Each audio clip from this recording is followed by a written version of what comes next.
মির্জা ফখরুল, কথায় আছে না, ভাবিয়া করিও কাজ, করিয়া ভাবিও না। মির্জা ফখরুল ধরা খেয়ে গেছেন একটা মারাত্মক বেজ্জতি অবস্থায়। মির্জা ফখরুল মানে বিএনপি, তারেক জিয়ার বিএনপিরা তাদের এনিমি মনে করেছে জামাত ইসলামকে, প্লাস আওয়ামী লীগ ইন্ডিয়াকে খুশি করার যাটা খুব জরুরি, তারা এই জায়গায় জামাতের চেয়ে আগায় থাকতে চায়।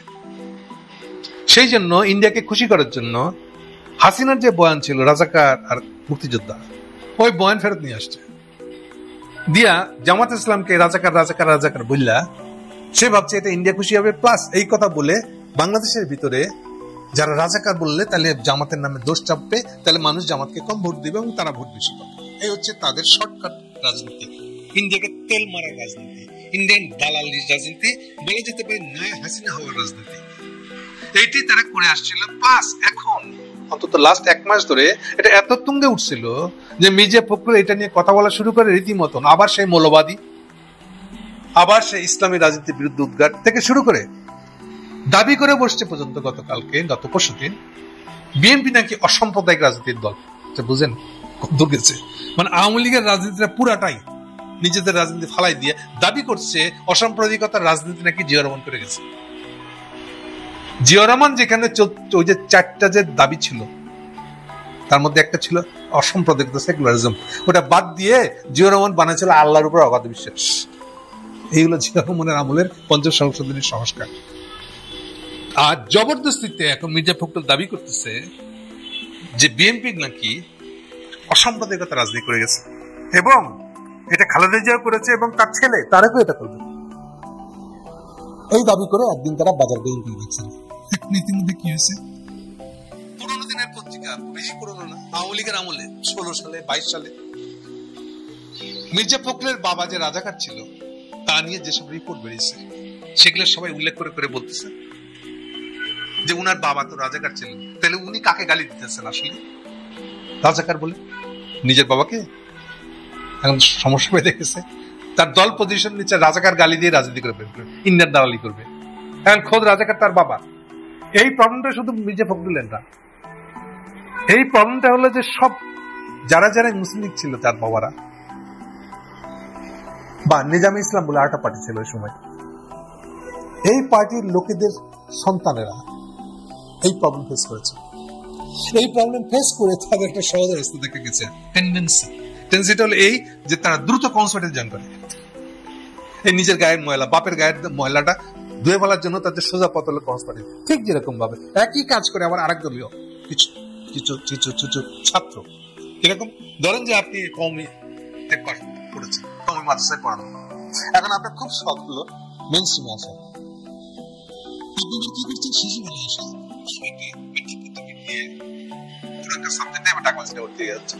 এখন ভর্তি হওয়ার তো ঠিক আছে, ওটা না আপনি প্রফেশনের জন্য করেছেন সেটা সমস্যা না, কিন্তু আরেকটা ট্রেন্ড আছে, এটা ভয়াবহ।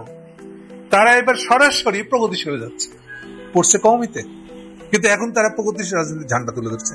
যত প্রগতিশীল আছে মানে হিন্দুত্ববাদী আছে বাংলাদেশে, তাদের সাথে একদম সাংবাদিক সম্মেলনে গিয়ে বসে পড়তেছে যে তারা খুবই প্রগতিশীল। এই যে আত্মপরিচয়ের সংকট একটা, ও একবারও খেয়াল করে দেখছে না যে এই গালিটা, হেফাজতকে গালি দেওয়াটা এটা ইন্ডিয়ানদের গালি, এটা হিন্দুত্ববাদের গালি, এটাকে ফেস করতে হবে কঠোরভাবে। সেটা না করে ওরা ওটাকে মেনে নিয়ে নিজেই সেকুলার হতে চেষ্টা করছে, নিজেই প্রগতিশীল হওয়ার চেষ্টা করছে। তো সেম টেন্ডেন্সি তো মির্জা ফখরুলেরও আছে। এই জন্য উনি সিপিবি করতে গেছিলেন, সিপিবি মানে ছাত্র ইউনিয়ন করেছিলেন। এখন পরবর্তীকালে ওনার বাবার সবচেয়ে যে জিনিসটা লুকানো খুবই মুশকিল হয়ে গেছে, সেটা হলো উনি দাবি করছেন, এখন একালে দাবি করতেছেন যে 71-এ তার বাবা ভারত ছিল, সত্য মিথ্যা আমরা জানি না, তবে ফ্যাক্টস হচ্ছে যে তাদের ফ্যামিলির তার নানার সাইডটা কলকাতা থেকে আসা মুসলমান। ফলে উনার দাবি হলো যে উনাদের কাছে চলে গেছিলেন তার বাবা 71-এর সময়। এখন সত্য মিথ্যা উনি কি করে জাস্টিফাই করবেন, এর প্রমাণ কি দিবেন উনি জানেন, কিন্তু কিন্তু কিন্তু কিন্তুটা মারাত্মক। উনি যখন 72-এর পরে শেখ মুজিব দেশে ফিরেন, তখন যাদেরকে যাদেরকে রাজাকার বলে ধরে নিয়ে লিস্ট বানানো হয়েছিল এবং জেলে রাখা হয়েছিল, শাহ আজিজ সহ, সবুর খান সহ। খেয়াল রাখবেন, শাহ আজিজ, সবুর খান শেখ মুজিবের সমসাময়িক, একটু সিনিয়র, এই টাইপের নেতা। এই জন্য উনি যাদেরকে জেলে রাখছেন ঠিকই, কিন্তু বাসায় যেন বাজার হয় সেদিকে খেয়াল রাখছেন। শাহজিদের বাসায় যেন ঠিক মতো বাজার যায়, এটা উনি খেয়াল রাখছেন। পুরান বলে কি করবে, একসাথে মুসলিম লীগ করেছে তারা, একদিকে এটা মেনটেন করেছে, কিন্তু সবাইকে জেলে রাখছেন। এই অবস্থাতে 75-15 আগস্ট উনি মারা যান। মারা যাওয়ার পরে আচ্ছা আরেকটা পরিষ্কার করে দিই, এই যে জেলে রাখা হয়েছিল এটা কিন্তু দালাল আইন বলে, এটা ওই যুদ্ধাপরাধের আইন না, কিন্তু শেখ মুজিব আইন দুটা করছে। একটা দালাল আইন ছিল, একটা যুদ্ধাপরাধ। যুদ্ধাপরাধ ছিল যারা বিদেশি মানে পাকিস্তানিদের বিচারের জন্য করা হয়েছিল, যে আইনে কাউকে বিচার করা হয় নাই। দালাল আইনে এদেরকে সবাই গ্রেপ্তার করে রাখা হয়েছিল, তাও খুব সিরিয়াসলি না, জাস্ট ধরে রেখে দেওয়া হচ্ছে, বিচার আছে। কোনোদিন কোনো মামলা দুই একটা বোধহয় উঠেছিল কোর্টে, কিন্তু বেশিরভাগটাই কোনো কোর্টে উঠেনি। ফলে জিয়া রহমান এই জিনিসগুলোকে মিটিয়ে ফেলার জন্য উনি ক্ষমতা আসার পরে এই দালাল আইনের জিনিসটা বাতিল করে দিয়ে সবাই জেল থেকে মুক্ত করে দেন। ফলে ফখরুলের বাবা শেখ মুজিবুর আমলে জেলে ছিল এবং জিয়া রহমানের হাতে তার বাবা মুক্ত হয়। মুক্ত হওয়ার পরে উনি এবার বিএনপিতে জয়েন করেন। আচ্ছা, ফখরুলের বাবা কিন্তু ছিল মুসলিম লীগের, নিজেও অস্বীকার করছেন না, এবং উনি ছিলেন মুসলিম লীগের এমপি, তাও উনি অস্বীকার করতেছেন। খালি যেখানে ঘাপলাটা মারছে উনি, যে উনি এই 9 মাসের সময় ইন্ডিয়াতে ছিলেন, এটা দাবি করছেন উনি। আর স্বীকার করছেন না যে দেশে ফিরে আসার পরে 72 সালে উনি যে শেখ মুজিবের দালাল আইনে গ্রেপ্তার ছিলেন, এটা হচ্ছে রাজাকারী প্রমাণ। সেইটা এবার হাসিনার আমলে যে দিনাজপুরের মন্ত্রী ছিল, নৌ পরিবহন মন্ত্রী খালিদ সম্ভবত নাম, খালিদ স্পষ্ট করে বলেছে আমি দিনাজপুরের লোক। খালিদ বলতেছে আমি দিনাজপুরের লোক, আমি জানি উনি কত 701 নম্বর না 3 নম্বর আসামি ছিলেন ওনার বাবা। এখন এটা নিয়ে কিন্তু মির্জা কিছু বলতেছেন না। তার চেয়ে আরো ইন্টারেস্টিং ঘটনা হলো, প্রথম আলো এটা নিয়ে একটা রিপোর্ট করেছে। রিপোর্টের সোর্স কি? সোর্স হচ্ছে মির্জা সাহেব তার এই গল্পগুলা দিচ্ছেন হলো তার ফেসবুকে, যেখানে খালি 71-এর সময় ওনার বাবা কোথায় ছিল এই প্রসঙ্গটা আছে, কিন্তু ওনার বাবা যে দালাল আইনে গ্রেপ্তার ছিলেন শেখ মুজিবুর আমলে, এটা স্বীকার করতেছেন না। আর এটা নিয়ে প্রথম আলো রিপোর্টটা করতেছে নিজের জেচে, মানে প্রথম আলোর যখন যাকে দরকার তখন ওনার রাজাকার পরিচয় থাকলে ওটাকে লুকায় ফেলবে, আর কারো যদি নাও থাকে, ওনাকে যদি প্রথম আলো না চায় তাহলে আরো বেশি করে ওটা নিয়ে লিখবে প্রথম আলো। তো প্রথম আলো এখন সাফাই গাওয়ার জন্য মির্জা ফখরুলের পক্ষে দাঁড়িয়েছে।